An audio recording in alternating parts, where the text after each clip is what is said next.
Hello guys, நான் ஒரு ES பேசுகிறேன். நீ நம்ம பார்க்க போகிற சீரிஸோட நேம் வந்து ஒன் பஞ்ச் மேன் சொல்லக்கூடிய சீரிஸோடைய சீசன் 3 எபிசோட் 2 தான் நீ நம்ம பார்க்க போகிறோம். இந்த எபிசோட வேற லெவலான காமெடியெலாம் இருக்குது. முடிஞ்சளவுக்கு மிஸ் பண்ணாமல் கண்டினியூவாக பாருங்க தொடர்ச்சியா. ஏன்னா நான் முடிஞ்ச பெஸ்ட்டு கொடுத்து பண்ணியிருப்பேன். நிறைய கேரக்டர்ஸ் வரதுனால அதெல்லாம் நிறைய மென்ஷன் பண்ணதுக்கு கொஞ்சம் வாய் வரமாட்டேங்குது. அதனால ஒரு சில வார்த்தைகள் வந்து தப்பாக சொல்லியிருப்பேன், பேர்களையுமே தப்பாக சொல்லியிருப்பேன். அதுக்கு வாய்ப்புகள் இருந்தால் மன்னிக்கவும். ஆனால் கண்டிப்பாக வந்து நான் அடையாளத்தை மாட்டி கொஞ்சம் ஃபன்னாக சொல்கிறேன். அதை மட்டும் கொஞ்சம் புரிஞ்சுக்க ட்ரை பண்ணுங்க. அது மட்டும் இல்லாமல் கதை ஒன்றும் வெறிதனமாக போக போகுது. தொடர்ச்சியாக அடுத்த எபிசோட் பார்க்கணும்னு நினச்சிங்கன்னா சேனலை சப்ஸ்கிரைப் பண்ணி சப்போர்ட் பண்ணுங்க. முக்கியமா மறக்காம இந்த வீடியோ பிடிச்சிருந்தா லைக் போடுங்க. சரிங்க, நம்ம இதோட கதை ஒரு பலமா.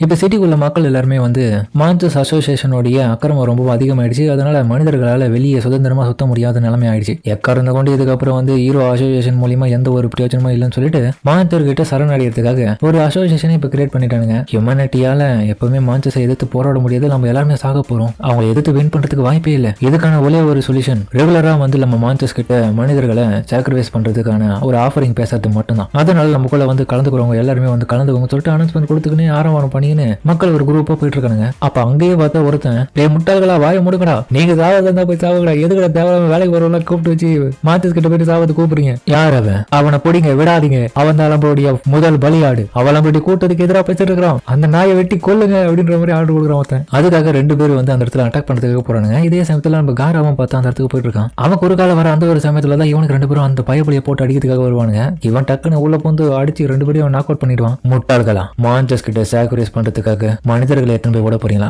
அப்படி சாக்ரிஃபைஸ் பண்றதுக்காக கொடுக்கக்கூடிய ஆள்கள்ல நீங்களும் தாண்டா இருப்பீங்க. முதல்ல உங்களை காப்பாத்திக்க பாருங்க, அதுக்கப்புறம் மத்தவங்களுக்காக பேச இருக்கட்டும். நான் கொஞ்சம் கூட திருப்பாக்கல. ஹியூமனிட்டியை சேர்ந்த இந்த சொசைட்டி வந்து கேவலமா மாறிட்டு இருக்கு. கொஞ்சமா எதிர்த்து போராடுற லெவலுக்கு கொஞ்சம் கூட இவங்களுக்கு தன்னம்பிக்கையே வரல. ஏன்தான் நம்ம மக்கள் இப்படி இருக்காங்கன்னு சொல்லிட்டு அவன் ஃபீல் பண்ணிட்டு போயிட்டு இருக்கான். இதே போல செய்தியில நியூஸ்லயும் சொல்லிட்டு இருக்காங்க, தயவு செஞ்சு இதுக்கப்புறம் எந்த விதமான தப்பான காரியங்களும் மக்கள் பண்ண வேணும்னு சொல்றோம். ஏன்னா இப்போதைய நிலைமையிலேயே மான்சஸ் நம்ம சமாளிக்கிறது பெரிய விஷயமா இருக்கிறதுனால திருடுறது, கொள்ளை அடிக்கிறது, கொலை பண்றது, பொண்ணுங்கிட்ட தப்பா பண்றது, இது எல்லாத்தையுமே கொஞ்சம் நிறுத்திக்கோங்க. ஏன்னா போலீஸும் ஹீரோஸும் இப்போ எல்லா இடத்துலயும் தீவிரமா வேலை செஞ்சுட்டு இருக்காங்க. அது மட்டும் இல்லாம சிட்டி சில ஹியூமன் ஹிஸ்டரியில இது வரைக்கும் காணாத வகையில மிகப்பெரிய ஒரு முடிவு வரப்போகுது. கண்டிப்பா மான்சஸோடைய ஒரு கூட்டம் அந்த இடத்துல இருக்கிறதுக்கான வாய்ப்பு இருக்கு. மான்சஸ் அசோசியேஷன் சேர்ந்தவங்க எல்லாருமே கட்டி போட்டு வச்சிட்டானுங்க. இதுல வேற நம்மள ஜாயின் பண்ண சொல்றானுங்க. அவங்க குரூப்ல என்னென்ன ஃபியூச்சர்ல நடக்க போகுது தெரியலப்பா அப்படின்னு காரா யோசிச்சுட்டு போயிட்டு இருக்கும்போது திடீர்னு பார்த்தா அவன் ஒரு ரெஸ்டாரண்ட்டுக்கு முன்னாடி ஒரு 4-5 பேர் சண்டை போட்டு இருக்கிறத பாக்குறான். அப்ப பார்த்தா ஒரு வயசானவர்கிட்ட ஒரு குடிகார நாய் வந்து பிரச்சனை பண்ணிட்டு இருக்கு. அது தடுக்கிறதுக்காக ஒரு 2 பேர் கூட நின்று பார்த்துட்டு இருக்காங்க. ஏன் இவன் ஃபுல்லா குடிச்சிட்டு இருக்கான், இவனை தடுக்க முடியல,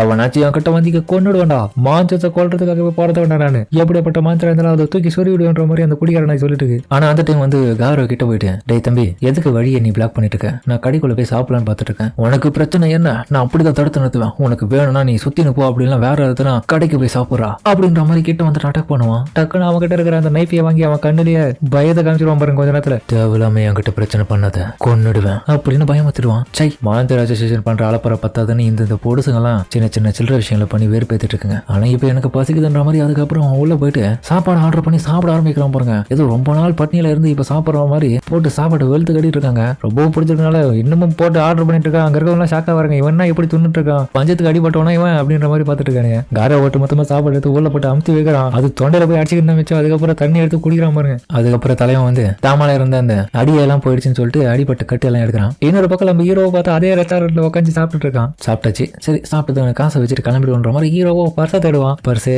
எங்க போயிட்டோமா செல்லம் எங்க அப்படின்ற மாதிரி பார்த்துட்டு இருக்க. பர்ஸை பார்த்தா விட்டு வந்துட்டுறான். எங்கேயோ அவளே கடவுளே எங்க விட்டேன்? கேபேஜ் வாங்குறதுக்காக சூப்பர் மார்க்கெட்டுக்கு போனேன். சூப்பர் மார்க்கெட்ல இருந்து இந்த இடத்துக்கு வர வயல எங்கேயோ போட்டேனா என் சட்டை பாக்கெட் எங்கன்னா ஓட்டியாக்குதோ. இப்ப பிரச்சனை என்னன்னா ஜெனரல் கிட்ட நான் போயிட்டு என்ன சொல்லுவேன்? அது 7:30 கூப்பிட்டா வந்து நம்ம உதவி பண்றதுக்கு ரொம்ப நேரம் ஆகும். அது இதுன்னு சொல்லிட்டு சாக சொல்றதுக்கு தான் லாக்கி அப்படின்னு ஹீரோ உணர் பக்கம் யோசிச்சுட்டு இருக்கான். இப்ப என்னடா பண்ண போறோம்னு சொல்லிட்டு அதுக்கேற்ற போல அந்த இடத்துல டிவியில பார்த்தா நியூஸ் ஓடிட்டு இருக்கு. அந்த நியூஸ்ல வந்து ஏமாத்தாதீங்க, போய் சொல்லாதீங்க, இது மான்சஸ் அசோசியேஷனுடைய அட்டகாசம் பண்ற காலமா இருக்கிறதுனால தயவு செஞ்சு உண்மையா நடந்துன்ற மாதிரி அவங்க சொல்லிட்டு இருக்க ஹீரோக்கு. இது வேற இப்பதான் நம்ம பர்ஸ் காணும்னு சொல்லிட்டு புலம்பிட்டு இருந்தா இவங்க வேற வேணுமே இப்படி நம்மள ஏத்தி விடுறாங்களே. உண்மையிலே எடுத்து வந்தியா நம்பையா? இப்ப நான் என்ன பண்றது? கடைக்காரங்கிட்ட போயிட்டு கொஞ்சம் வெயிட் பண்ணுங்க, வீட்டுக்கு போயிட்டு காசு எடுக்கணும்னு சொன்னா ஓட மாட்டான், செருப்புல அடிப்பான். அதுக்கு பதில் இந்த கேபேஜை கொடுத்துட்டு போயிட்டு வந்து காசை கொடுக்குற மாதிரி சொன்னா என்ன ஏத்து மூஞ்சில ஊத்திடுவான். என் சோழி இங்கதான் மூஞ்சிது, யாரா வந்து என்ன காப்பாத்து போறா? டே மொட்டை தலையா இங்க யோசிச்சுட்டு இருக்கேன்னு சொல்லிட்டு அங்க பார்த்தா பிளஸாட வந்திருக்கான். ஏ யாருமா? நான் ஒண்ணு காசு கொடுக்காமல போல கடை கடையை விட்டு ப்ளீஸ் என்ன மன்னிச்சிருங்க நான் இல்லாதே அப்படின்ற மாதிரி ஹீரோ பதறான். டேய் பைத்தியம் சைத்தமா என்னடா பேசிட்டு இருக்க? ஏய் பிளஸாடு நீ என்ன பண்ற? அங்க வீட்டுல பேசுறது எல்லாமே இன்னும் முடியல, நீ இங்க இடத்துல வந்திருக்குன்னு தெரிஞ்சுதான் வந்தேன். கான்வர்சேஷன் இன்னும் நிறைய இருக்குடா, அதனாலதான் வந்த சைத்தமா. இதெல்லாம் பக்காவா அனிமேஷன் பண்ணிருக்கானுங்க, வந்து உட்கார்றது போறது எல்லாமே. ஆனா நான் எதிர்பார்க்குற ஒரு சில விஷயங்களை வந்து அவங்க இன்னும் கொஞ்சம் இம்ப்ரூவ்மெண்ட் பண்ணிருக்கலாம். பட் இருந்தாலும் குவாலிட்டி வைஸா பழைய சீசன் கட்டில இந்த சீசன் ரொம்ப நல்லா இருக்கு. சைத்தாமா எனக்கு தெரியும் நீ இந்த இடத்துல வந்து ஹீரோ ஹண்டரை தேடி தானே வந்த, அவனை கண்டுபிடிக்க நான் உனக்கு உதவி பண்றேன். ஆனா நான் கேட்கிற விஷயங்களுக்காக நீ கூட இருந்து உதவுவேன்னு பதில் சொல்லணும் சரியா? அந்த டைம்லயே வந்து ஹீரோ வந்து பிரெஞ்ச் ஃப்ரையை வந்து ஆர்டர் கொடுக்குறான். எங்க பாரு நீ சீக்கிரமாவே கிளாஸ் பிக்கும் ரேங்க் 7க்கும் போயிடுவேன். உன்னை பத்தி யாருக்குமே அந்த அளவுக்கு பெருசா தெரியாது, ஆனா எனக்கு உன்னை பத்தி நல்லாவே தெரியும். தயவு செஞ்சு எங்க கூட வந்து சேர்ந்துரு. நான் மிகப்பெரிய பிளான் வச்சுட்டு இருக்கிறேன். கண்டிப்பா நம்ம எல்லாரும் ஒன்னா சேர்ந்து மான்ஸ்டர் அசோசியேஷனை வெட்டி சாய்க்கலாம். நீ எனக்கு அதுக்கான கோஆபரேஷன் கொடுத்தீங்கன்னா மட்டும் போதும். அது மட்டும் இல்லாம எனக்கு நல்லாவே தெரியுது உன்கிட்ட எந்த விதமான நம்பிக்கையும் இல்லாம தான் நீ இருக்கிறேன்னு. உனக்கு தேவையான எல்லா விதமான விஷயங்களும் நான் பண்றேன். எதை கேட்டாலும்னா 18+ சொல்ற போல. ஹீரோவா ஆமா இவன் என்ன பேசிட்டு இருக்கா வந்ததுல இருந்து அப்படின்ற மாதிரி பாத்துட்டு இருக்கான். உங்களுடைய பிரெஞ்ச் ஃப்ரையை என்ஜாய் பண்ணுங்கன்ற மாதிரி. அதுக்கப்புறம் பார்த்தா அந்த இடத்துல அதை அவர் எடுத்துன்னு வந்துருச்சு. ஹீரோவும் அவகிட்ட கொடுக்குறான், இந்தாங்க இதை நீங்க தான் சாப்பிடணும். அடேங்க அப்ப ஆச்சரியமா இருக்கே, எனக்காக வாங்கி கொடுக்குறேன் அப்படின்ற மாதிரி அவ அதிசயமா வாங்கிப்பான். தேங்க்ஸ்ன்ற மாதிரி சாப்பிடுவா. அதுக்கப்புறம் ஹீரோ தினமும் பார்ப்பான், இதோட சான்ஸ்னு. கண்டிப்பா இவன் எனக்கு சாப்பாடெல்லாம் வாங்கி கொடுக்குறது பார்த்தா என் மேல நம்பிக்கை வந்துருச்சுன்னு நினைக்கிறேன் அவனுக்கு. அப்படி இவன் நம்பிக்கையா இருப்பான். அப்ப வந்து கடைக்குள்ள நம்ம காவை வந்து சாப்பிட்டதுக்கு எல்லாத்துக்குமே காசு பே பண்ணாம ஓடிடுவான். திருட்டு பையன் சோறு மொத்தமா ஓசியில துண்டு ஓடுறான். யாராச்சும் அவனை பிடிங்க, அந்த நாயை விடாதீங்க பிடிங்க அப்படின்ற மாதிரி கத்திட்டு இருக்காரு ஓனர். ஒன்னொரு பக்கம் ஹீரோ இது கேட்டு எங்க நான் பிடிக்க ஓடி போயிடு அப்படின்ற மாதிரி ஹீரோ ஓட ஆரம்பிப்பான். பிளஸானு சாப்பிட்டதுக்கு பில்லு மட்டும் கொஞ்சம் கட்டிடுமா, நான் இதை போயிட்டு அவனை பிடிச்சிட்டு வந்துடுற மாதிரி ஹீரோ எஸ் ஆயிடுவான். டக்குன்னு அந்த இடத்துல வந்து இவ டக்குன்னு யோசிப்பான், என்னது பில்லு நான் கட்டணுமா? டேய் அப்ப இதுக்காக தான் நீ வாங்கி கொடுத்தியா? அட பாவி, பில்லு கட்ட முடியாம மூச்சிட்டு இருந்த உனக்கு நான் இப்போ ஒரு ஏமாளி மாதிரி வந்து மாட்டினால. டேய் இருளா அவதாயத்தமா விட மாட்டானா உன்ன அப்படின்ற மாதிரி அவனை பக்கம் பார்த்துட்டு இருக்கான். காரோதுக்கு அப்புறம் வந்து தளபதினு சொல்லிட்டு ஓடி வந்துட்டு இருக்கான். தலைவனு கிட்ட காசே இல்லைன்னு. காரோ இங்க பாரு, நீ மான்ஸ்டர் அசோசியேஷன் சார்பா ப்ரொடெக்ஷன்ல இருக்கணும்னு நினைச்சினா உனக்கு ஒரே ஒரு கண்டிஷன் மட்டும் இருக்கு, அது நீ முழுமையா முடிக்கணும். நான் அவனுங்களுக்காக ஏதாச்சும் ஒரு ஹீரோ ஓடிய தலையெழுத்து வந்து கொடுக்கணும்ன்றானுங்க. யாரா இவனுங்க? டேய் ஒரு லாஜிக்கே இல்லையடா. நான் எதுக்கூட தேவையில்லாம ஹீரோஸை போயிட்டு கொன்னு அவனுக்கிட்ட எடுத்துன்னு போய் கொடுக்கணும். என் வழி நான் உண்டுன்னு இருக்க போறேன். எனக்கு மான்ஸ்டர் கூடிய வேலை செய்ய பிடிக்கல, ஹீரோஸ் கூடிய வேலை செய்ய பிடிக்கல. ரெண்டுமே தற்கொலை நாய்ங்க, சுயநலத்துக்காக வேலை செய்யுதுன்னு. இதை பத்திலாம் யாரு கவலைப்பட்டா அப்படின்ற மாதிரி காரா யோசிச்சுட்டு இருக்கும் போது திடீர்னு பார்த்தா அவன் நின்றுட்டு இருக்க இடத்துல கீழே வந்து ஒரு பையன் கிட்ட ஒரு நிறைய பசங்க எல்லாம் சேர்ந்துட்டு புலி பண்ணிட்டு இருக்காங்க. அந்த பையன் பார்த்தா நல்லாவே உங்களுக்கு தெரிஞ்சிருக்கும், சீசன் 2ல வந்தவன் தான். பாவம் அந்த பையன் வந்து அழுதுட்டு இருக்கான். இவனுக்கெல்லாம் போட்டு அடிச்சு துன்புறுத்துறானுங்க. இதை பார்த்துட்டு காரா டென்ஷன் ஆயிட்டு டேய் ஓடுங்கடா அப்படின்ற மாதிரி கத்திடுவான். ஏன் தம்பியா எதுக்கடா தேவலாம அழுதுட்டு இருக்கேன், ரொம்ப பாவம்டா நீ. எங்க பாரு கண்டிப்பா ஒரு நாள் நீ எதை எல்லாரையும் எதிர்த்து நிற்கணும், அப்படி இல்லைன்னா வாழ்க்கை ஃபுல்லா இப்படிதான் இருக்கணும். அதனால கொஞ்சமாச்சு ஸ்ட்ராங் ஆகிறதுக்கான வழியை முயற்சி பண்ண சரியா? சரி கிளவா. டேய் நான் கிளவன் கிடையாதுடா, எனக்கு வயசு இப்போ 18 தானா. சை இவங்கிட்ட போயிட்டு உதவிக்கு வந்த பாரு. சொல்லுவாடா சொல்லுவ கிளவன் தானே. சரி வா வீட்டுக்கு போவோம், உன் வீடு எங்க இருக்குன்னு சொல்லு. ஏன்னா சூரியன் வர அஸ்தமனம் ஆயிட்டு இருக்கு. மாஞ்சஸ் கண்டிப்பா இந்த டைம்ல வரதுக்கான வாய்ப்பு இருக்குன்ற மாதிரி. அதுக்கப்புறம் அவனை பாதுகாக்கிறதுக்காகவே அவன் பேசுறதை பார்த்துட்டு அந்த பையன் இன்னமும் ஃபீல் பண்ணிடுறான் எமோஷனலா. ஓ கிளவா என்ன மன்னிச்சிடு, அன்னைக்கு மாதிரி இன்னைக்கு என்னால ஓட முடியாது. என்னது? ஏன்னா அன்னைக்கு நீங்க நிறைய ஹீரோஸ் கிட்ட அடி வாங்காத என்னுடைய கண்ணால நான் பார்த்தேன். அது ஹீரோஸ் எல்லாமே உங்களை கொல்றதுக்கு முயற்சி பண்ணாங்க. ஆனா உங்க மேல என்ன தப்புன்னா அப்ப எனக்கு தெரியல. ஆனா அப்ப நீங்க ரொம்ப தப்பானவர் தான் நான் நினைச்சேன். ஏன்னா எல்லா ஹீரோஸும் உங்களை டார்கெட் பண்ணதை வச்சு. ஆனா எனக்கு நான் புரிஞ்சுக்கணும், நீங்க எனக்கு உதவி பண்ணது மூலியமா உண்மையிலே நீங்க ரொம்ப நல்லவர் தான். என்ன ப்ரொடெக்ட் பண்ணதான் அன்னைக்கு நீங்க நிறைய விஷயத்த பண்ணிருக்கீங்க. இப்போ நீங்க என்ன காப்பாத்திருக்கீங்க. கண்டிப்பா நீங்க தான் இந்த மாஞ்சஸ் அழிச்சு மிகப்பெரிய அமைதி அந்த உலகத்துக்கு கொண்டு வர போறீங்க அப்படின்னு நான் பேசிட்டு இருக்கும்போது வாய் அடிச்சிட்டு டேய் தம்பியா தேவராம எனக்கு கேட்டு கூத்து பொம்பளை வர வைக்கிறேன். நான் ஒன்று ஹீரோ கிடையாதுரா, வில்லனோ கிடையாதுரா. டேய் ஓசி சோறு அப்படின்ற மாதிரி இன்னொரு பக்கம் ஒரு வயசு பார்த்தா நம்ம ஹீரோ தான் வந்திருக்கான். டேய் ஓசி சோறு சாப்பிட்டது காசு கொடுக்காம ஓடி வந்துட்டேன். இது என்ன நியாயமாகுது? நம்ம ஹீரோ மட்டும் ஒழுங்கான பைபிள், அவர் மட்டும் காசு கொடுத்துட்டு வந்த மாதிரி சொல்லிட்டு இருக்கான். பர்ஃபெக்டான டைமிங். ஒரு ஹீரோ வந்துட்டான் இந்த இடத்துக்கு. அவனை நான் கொண்டுட்டு மிச்ச வேலையை நான் ஈஸியாக முடிச்சிடலாம். எங்க பாரு ஓசி சோறு இப்போதைக்கு வார்னிங் கொடுக்குறேன். ஏதோ பஞ்சத்தில் அடிப்பட்டவன் நீ ஏதோ ஒன்று சாப்பிட்டு அப்படியே ஓட்ட போல, அடுத்த முறைலாம் இந்த மாதிரிலாம் பார்த்து கிடக்க மாட்டான் அப்படின்ற மாதிரி ஹீரோ நடைய போட்டு கிளம்புவான். டேய் வெயிட் பண்றா, உங்ககிட்ட தான் பேசிட்டு இருக்கேன். அப்ப நீ ஃபைட் பண்றதுக்கு வரலையா? உன்னுடைய பேர் என்னடா? நீ என்ன ஹீரோடா? என்னுடைய ஹீரோ பேரா அது வந்து கேப்ட் பிளாட்லி. டேய் இந்த மாதிரியான ஒரு கேவலமான பேரை நான் இதுவரை கேட்டதே இல்லடா. எவனா இருந்தானே ஹீரோ தானே. அந்த பையனும் இல்ல கலவா இந்த ஆள் வந்து கண்டிப்பா புதிய ஒரு ஹீரோவா தான் இருக்கணும். ஏன்னா இந்த ஹீரோ புக்ல கூட அவனை பத்தி மென்ஷன் பண்ணல. இவன் புதுசா தான் இருக்கணும். வீடியோ பாடா நீ ஏன்னா இங்க உட்காந்துட்டு இருக்க? ஐயோ கிழவா நீ சாப்பிட்டதுக்கு சாப்பாடு கொடுக்காம ஓசி சோறுன்னு சொல்லிட்டு இங்க ஓடி வந்துட்டியா? ஆனா உன்னை அப்படியே அவன் கேவலமா பேசிட்டு இருக்கானே, நீ கம்முன்னு இருக்கேன். அவ்வளோ கடவுளே என்ன ஒரு இது அசிங்கம். கண்டிப்பா மான்ஸ்டர் அசோசியேஷனுக்கு இவன் தலையை கொண்டு போகணும் அப்படின்ற மாதிரி எல்லாம் பால் ரொம்ப பெரிய ஹீரோ வாடிதான் ஓடுவா. திரும்பியும் நான் மான்ஸ்டர் அப்படின்ற மாதிரி கத்திட்டே போயிட்டு வேற வழி இல்லாம ஹீரோ வாடிதான் போவான். தலைவர் ஓனர் பக்கம் திரும்பி போவான். ஆனால் நம்ம ஹீரோ ஒரே ஒரு குத்து கொடுப்பான் பாருங்க, அடிச்சடியில பறந்துடுவான். அட கடவுளே ஒரே அடியில மட்டை ஆயிட்டேன்னு பாக்குவேன். இந்த பையன் தான் இதை விட்னஸா பாத்துருக்கான். என்ன புக்கு வச்சிட்டு இருக்கான்? ஓ ஹீரோஸ் பத்தின புக்கா?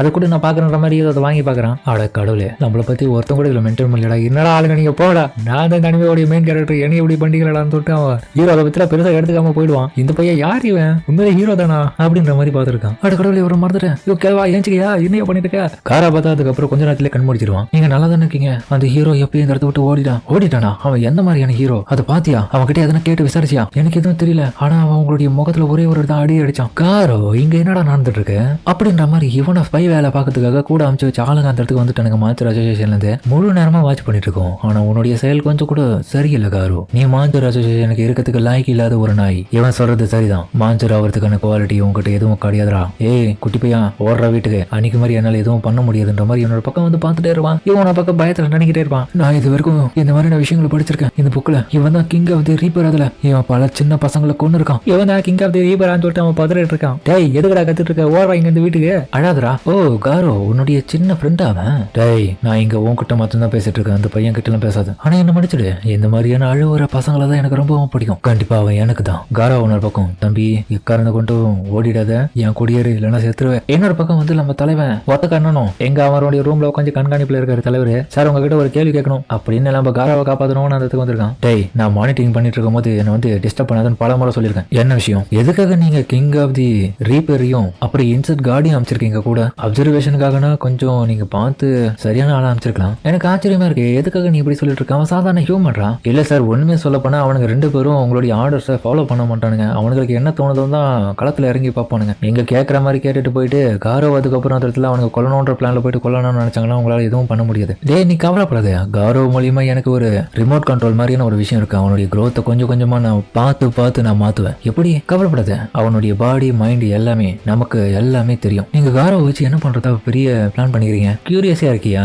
அதுக்கான பதில் வந்து இங்க கவனி பீனிக்ஸ் மேன். லார்ட் ஓரோச்சி வந்து இங்க வந்ததுக்கான நோக்கமா என்ன இருக்கும்னு நினைக்கிறேன். அது எனக்கு தெரியல. பட் ஆனா இவரு ஏன்ஷியன் கிரியேச்சரா வேற எதுனா தெரியலையே. நீ வேற. லார்ட் ஓரோச்சியோடைய ஃபார்ம் இப்போ காரோவை தான் தேவைப்படுது. காரோ ஒரு ஹியூமனா இருந்தாலும் அவனுடைய பாடி பர்ஃபெக்டா இருக்கு. கணக்கில் அடக்காத ஃபெயிலியர்ஸ் சாக்ரிஃபைஸ் எல்லாத்தையும் கடந்து அல்டிமேட்டான ஒரு லைஃப் ஃபார்ம் கிடைச்சிருக்கு அவருக்கு. அதுதான் காரோ. இதெல்லாம் எப்படி அவனுக்கு தெரியாம பண்ணிட்டு இருக்கீங்க? எல்லாம் இங்க வந்ததுல இருந்து எல்லாமே கரெக்டா போயிட்டு இருக்கு வேலை. அதுக்கு இடையில தான் இவனுக்கு ரெண்டு பேரும் அந்த இடத்துக்கு அமைச்சிருக்கேன். இந்த மாதிரியான வேலை பாப்பானுங்களும் எனக்கு தெரியும். காரோ என்ன பண்ண போறான்னு தான் நான் வெயிட் பண்ணிட்டு இருக்கேன். அவன் செத்தாகவே பரவாயில்ல. அதுக்கப்புறம் வந்து இவன் பேரு என்னன்றது எனக்கு சரியா தெரியல. பட் ஆனா நீங்க கொஞ்சம் கமெண்ட்ல சொல்லுங்க, நானும் பார்த்து தெரிஞ்சுக்கிறேன் யாருன்றது. ஏன்னா எனக்கு சரியா ஞாபகம் வரல. இவன் இன்னொரு பக்கம் வந்து அந்த கொரியில இந்த இடத்துல தான் கடை ஒன்று போட்டிருக்கான். அவன் கொஞ்சம் சஸ்பீஷியஸா தெரியும். அது மட்டும் இல்லாம இந்த இடத்துல நான் நிறைய விஷயத்தை செக் பண்ணணும். அதனால வெயிட் பண்ணிட்டு இருக்கேன். அப்படின்னு யாருக்கிட்டயும் கம்யூனிகேட் பண்ணி பேசிட்டு இருக்கான். கவலைப்படாத. எவரோ கொடுத்த அந்த ஆர்டர் பேர்ல தான் நாங்க இந்த இடத்துல அது எல்லாமே பக்கவா பண்ணிட்டு இருக்கோம். காரோ இன்னொரு பக்கம் பார்த்தா அவனுடைய கட்டை எல்லாமே ரிமூவ் பண்றான். ஹீரோ ஹண்டர் உன்னால எதுவும் பண்ண முடியாது. உனக்கு இந்த இடத்துல தான் சமாதி. என்னடா பேசுறீங்க? வந்ததுல இருந்து பார்த்துட்டே இருக்கேன். அந்த பையனை கொண்டனா உனக்கு எல்லாமே புரியும். காரோ நீ பண்றது கொஞ்சம் கூட சரியில்லை. அந்த பையனை விட்டு வெளியே வா. ஏன்னா நீ மாச்சர் அசோசியேஷன்ல இருந்து எங்களுக்கு எதிராக செயல்பட முடியாது. உன்னை காப்பாந்ததே நாங்க தான். அந்த பையனை நாங்க கொல்ல போறோம். காரோ இன்னொரு பக்கம் வெறியா நின்றுட்டு இருக்கான் பாருங்க. ஆல்ரெடி உங்களுக்கு சொல்லிட்டேன். டே தம்பி வீட்டுக்கு கிளம்பு. ஆனா எனக்கு ரொம்ப பயமா இருக்கிறது என்னுடைய கால் நகர மாட்டேங்குது. முட்டாள் என்னடா பேசிருக்க? உனக்கு இந்த இடத்துல யாராவது உதவி பண்ண வந்தாங்கன்னா இப்படிதான் சாக சொல்லிட்டு இருப்பியா? ஏச்சு ஓடுறா. திரும்பல யாரும் உனக்கு உதவி பண்ணிட்டு இருக்க மாட்டாங்க. இப்பயே ஓடுறியா இல்லையா அப்படின்ற மாதிரி காரோ உன பக்கம் பழம் ஆரம்பிக்கிறான். இப்போ அவன் சொன்ன விஷயத்தையும் வச்சு பாக்குறான். நீ ஸ்ட்ராங் ஆகணும்னா நிறைய விஷயங்களை எதிர்த்து போராடி நிக்கணும்னு. சரியா ஓடுறா அப்படின்ற மாதிரி உன்னொரு பக்கம் வந்து சொல்லிட்டே இருக்கும்போது ரீப்பர் உன்னொரு பக்கம் வந்து அட்டாக் பண்ணுவான். சரியா அவன் பண்ற அட்டாக் வந்து காரோ தன்னுடைய டெக்னிக்கை பயன்படுத்தி நிறுத்தி வைப்பான் பாருங்க. ஜஸ்ட் மிஸ்ல அந்த பையன் தப்பிச்சிருவான். சண்டை வெறித்தனமா ஆரம்பிக்குது. இந்த பையனை இப்ப திரும்ப ஓட சொல்ல அவன் ஒரு பக்கம் அட்டாக் பண்றதுக்கு ரெடியா இருக்கான். இப்ப எங்களுடைய எனிமி நீதான் காரோ. இவனை கொல்லாம விடக்கூடாது. ஹீரோ ஹண்டர் நமக்கு எதிராக மாறிட்டான். சரிடா உங்களுடைய ஆட்டிடியூட் எல்லாம் எனக்கு சுத்தமா பிடிக்கல. என்னடா நீங்க பேசிட்டு இருக்கீங்க? கொக்கா மக்கா வாங்கட ஒரு கை பாத்துருவன்ற மாதிரி ரெண்டு பேரையும் எதிர்த்து நிக்கிறான். இப்போ இன்னொரு பக்கம் தலைவன் இந்த இடத்துல பார்த்தா அந்த கொரில்லா இருக்கிற கடைக்கு வந்து பாக்க உன்னை பிடிச்சிட்டா. டேய் என்ன இங்க இருக்கிறவங்க எல்லாருமே ஜாம்பி மேன் கூப்பிடுங்கடா. இதுக்கப்புறம் உன்னால இந்த இடத்த விட்டு தப்பிக்க முடியுது. நீ இந்த இடத்துல நிறைய தப்பான காரியங்களை பண்ணிட்டு இருக்கியாமே. யோ என்னைய பேசிருக்க? நானே இங்க பழப்பில இருந்து கடையை போட்டு நடத்திட்டு ரெகுலரா வாழ்ந்துட்டு இருக்கேன். யாரா இவன்? நான் வேணா போட்டு கொடுத்தேன் ராமன் சாப்பிட சூடா அப்படின்ற மாதிரி அவன் கேட்டுட்டு இருக்கான். இவனை உங்களுக்கு நல்லாவே தெரிஞ்சிருக்கோம். சீசன் ஒன்ல வந்திருப்பான் அந்த போய் நம்ம ஜாமீன் சாக வரோம். இப்போ டெரரிஸ்ட பிடிக்க வந்த ஒரு அப்பாவை வந்து பிடிச்சோம்னு அதோட இந்த எபிசோட முடிக்கிறாங்க. சரிங்க இந்த வீடியோ பிடிச்சா கமெண்ட் சொல்லுங்க. மறக்காம இந்த வீடியோக்கு பிடிச்சிருந்தா பிடிச்சிருந்தா லைக் போட்டு நம்ம சேனலுக்கு சப்ஸ்கிரைப் பண்ணி சப்போர்ட் பண்ணுங்க. அது மட்டும் இல்லாம அது கூட இருக்க விலகணும் வச்சுக்கோங்க. அப்பதான் நான் போற அடுத்த வீடியோ நோட்டிஃபிகேஷன் வரும். கண்டிப்பா இந்த வீடியோ உங்களுக்கு பிடிச்சிருக்குன்னு நம்புறேன். மறக்காம பிடிச்சவங்க எல்லாருமே லைக் போடுங்க. சரிங்க நம்ம இதோட இந்த வீடியோ முடிச்சுமா.